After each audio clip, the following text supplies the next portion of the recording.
Abraham Lincoln once said, "Love is the chain whereby to bind a child to its parents."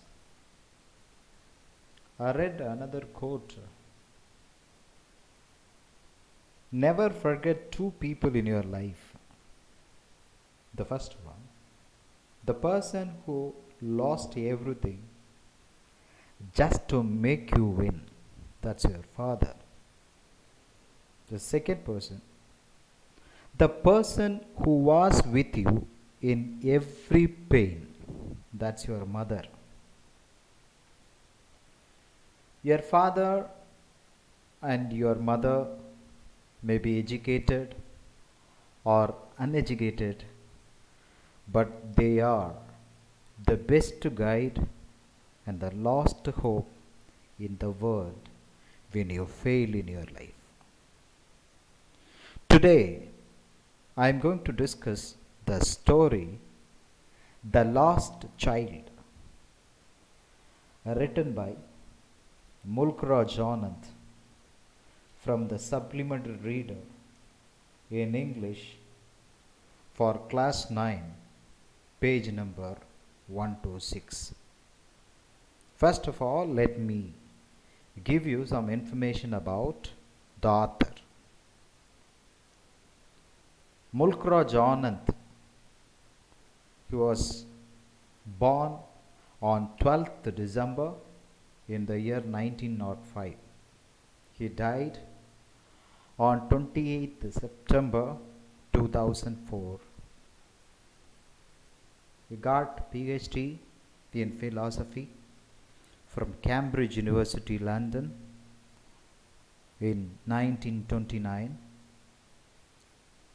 During World War II, he worked as a script writer in BBC London.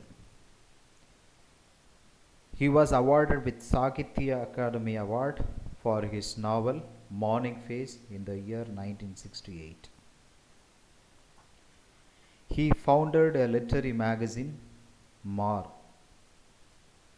His famous and protest novels, Untouchable in the year 1935, Coolie in 1936, Two Leaves and a Bud in 1937. He was a recipient of the Civilian Award, that is Padma Bhushan, in the year 1968.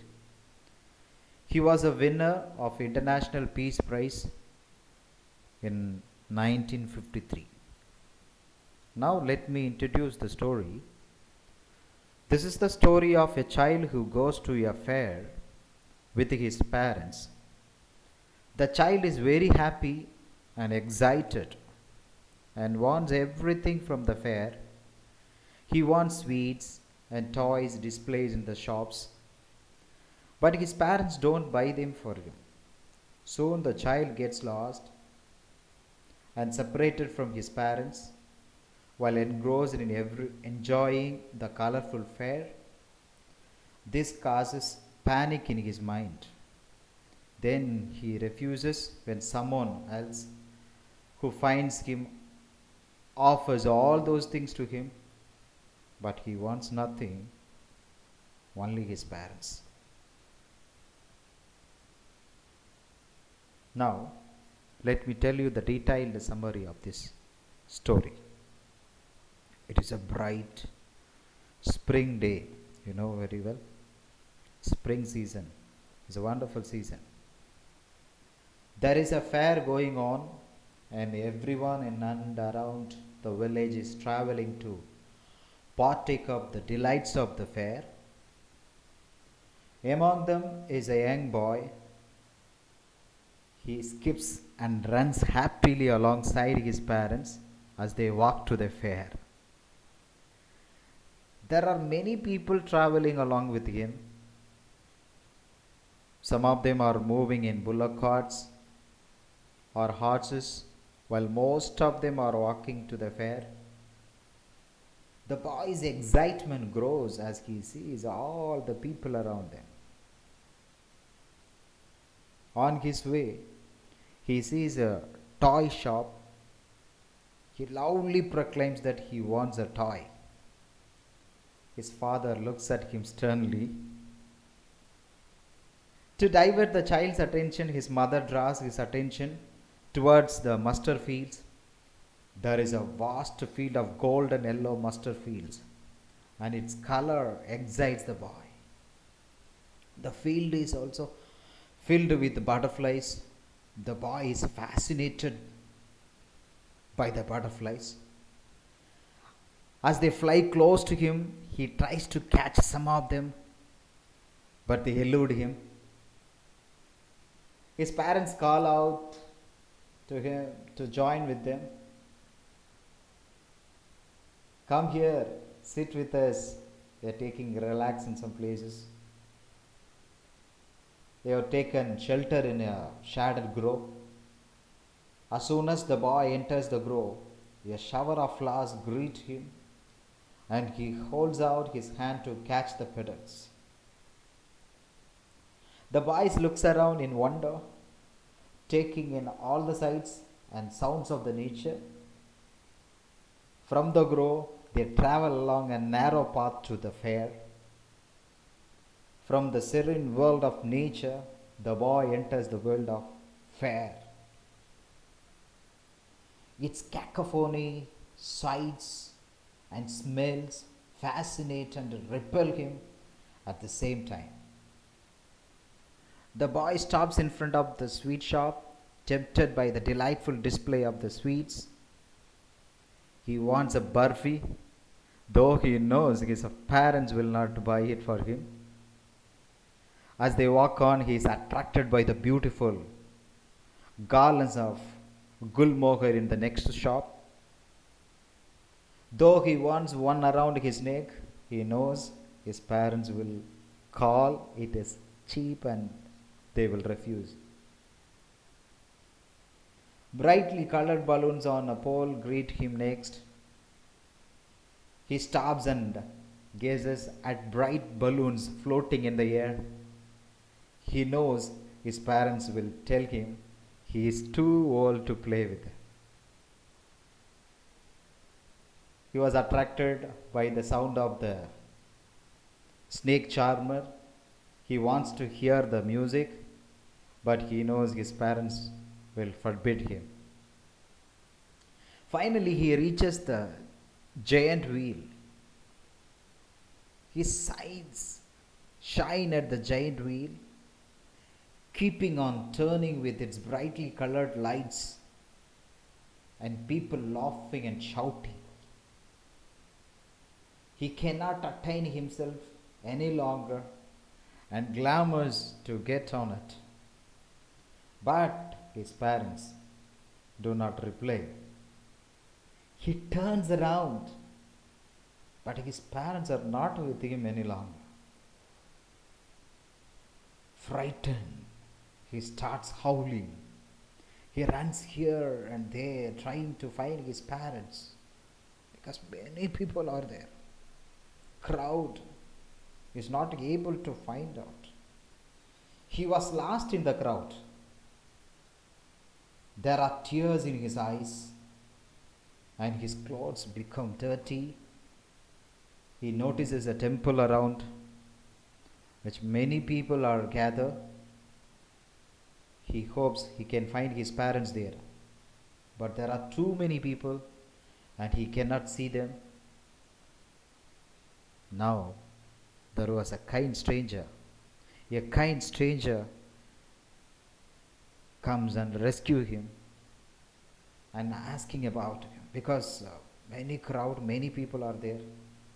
He might be struggled, might be caught in the stampede of the people. The stranger asks the boy who his parents are, but the boy cannot tell him. He only repeats that he wants his father and mother. The stranger then takes him to the roundabout and asks whether he wants a ride, but the child does not want one. The stranger then takes him to the snake charmer asking him if he wants to hear the music. But the child closes his ears, crying for his parents. He shakes his head at the pretty balloons. He refuses to put a garland around his neck. Finally, the stranger takes him to the sweet shop, but the child cannot be consoled by the sweets. He continues to cry for his parents. I want my father, I want my mother. I want my mother, I want my father. He forgot everything. In the beginning, when he was with his father and mother, he asked that, he asked this. He was attracted by many things.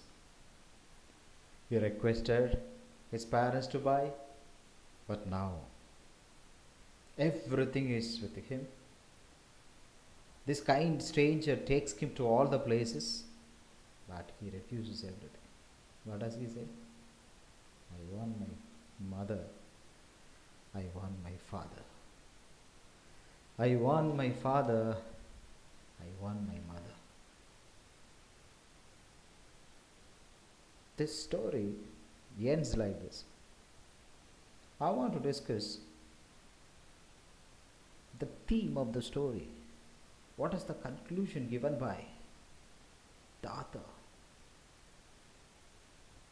The story tells about the story of the physical and the psychological quest of a child, of a growth in creativity, compassion, confidence. The story, The Last Child, raises investigations about parenting, the function of imagination, the preamble of growing up, and the relationship of wishes and reality. The underlying theme of the story, The Last Child, is the universality of a child's desire for everything, that he keeps his eyes on all that the child witness, from the toys lining in the street, to the dragonflies in the mustard fields, to the snake swaying to the tunes of Vangi, adjusts the child, attracts the child. It is a visual assault on his senses. He looks at everything in the wonder, his senses almost rejoicing. Being alive, his parents, on the other hand, are like a parental control filter, abstaining him from the lures of the illusionary world, as if secretly knowing that what he needs most is entirely something else. A quiet reminder that the child must learn to prioritize what is important and what is not important in life. In the end, when the child loses his parents, he understands what his parents' silent justice and reprimands were trying to teach him. He realizes now that what he wanted most was his parents. He continuously refuses everything that the kind stranger offers to console him with exactly the very same things he was goading his parents for moments ago. Within minutes, his life changes and offers him an entirely new perspective of looking at life and understanding it for what it really is. What do we need? What is the important thing? Now the child has understood everything. This is the conclusion of the story. Now I want to discuss some difficult words and meaning. The first one, wintry shades of narrow lanes and alleys. The meaning is, in the winter season, the narrow lanes were full of shade. The next word, emerged, came out. brimming over to be full of something, lagged behind, was left behind, fascinated by, attracted to, lined the way, were set up along the way, lingering. The meaning of the word is lasting for a long time, receding, left behind as he walked ahead, suppress, put an end to, cold in this place according to the text, without any feelings and emotions, tyrant, meaning of the word a cruel and oppressive ruler, melted, became tender and loving, pale, and another word dull, colorless, gaudy, extremely bright and showy, abreast, side by side and facing the same way, teeming out, meaning of the word to pour or empty out, grow, a small wood or group of trees, capers, meaning of the word a playful skipping movement, throngs, huge crowds, converging, gathering, heeded, paid attention to. The next word, overwhelming. What is the meaning? Yes, strong, very strong emotion. Forbidden, meaning is not allowed. Coarse, unpleasant. Hither and thither. The meaning is here and there. Intently, carefully, congested, meaning of the word full of, hefty, large and heavy, thrust, meaning push, knocked, hit, brutal, meaning of the word harsh and rough. The next, trampled, meaning crushed, surging, powerful, soothed, meaning of the word relaxed, comfort, pleaded, requested. Next, double pitched strain, the meaning of the word is usage of a lot of force. So likewise there are many words are there. You can take a dictionary, you read the whole text, underline the difficult word and write the meaning for the difficult words. Now let's discuss a few questions and answers. First question, what are the things the child sees on his way to the fair? I repeat the question, what are the things the child sees on his way to the fair? Answer, he saw toys that were displayed in the shops lined up on the way. He saw the vast mustard field which seemed like melting coal. There were brightly colored dragonflies, butterflies, and black bees which flapped their wings and sat on the flowers to suck nectar from them. He also saw little insects and worms along the footpath that were crawling out of the holes in the footpath to get sunshine. The child saw a dove bird in the grove. Also he saw hordes of people walking towards the fair. Second question, in the fair he wants many things. What are they? I repeat the question, in the fair he wants many things. What are they? He wanted to buy a barfi from the sweet seller. He wanted a garland of flowers from the flower seller. Next he saw a balloon seller and wanted a balloon. When he saw the snake charmer, he was attracted to the music of the flute and wanted to listen to it. Finally, he wanted to take a ride on the roundabout swing. Next question, when does he realize that he has lost his way? When does he realize that he has lost his way? When the child raised his demand for a ride on the roundabout, his parents did not reply. He moved his head up to look for them. It was then that he discovered that he had lost his way. Next question, why does the child lose interest in the things that he had wanted earlier? The lost child, loses interest in the things that he wanted earlier because now he is sad as he has lost his parents. Before getting anything of his choice, like sweets, flowers, balloons, joy rides, and music, he wants to reunite with his mother and father. Is the answer. The next question: how have his anxiety and insecurity been described in this lesson? The child saw hefty men with murderous eyes and got scared of them. Actually, they scared of them.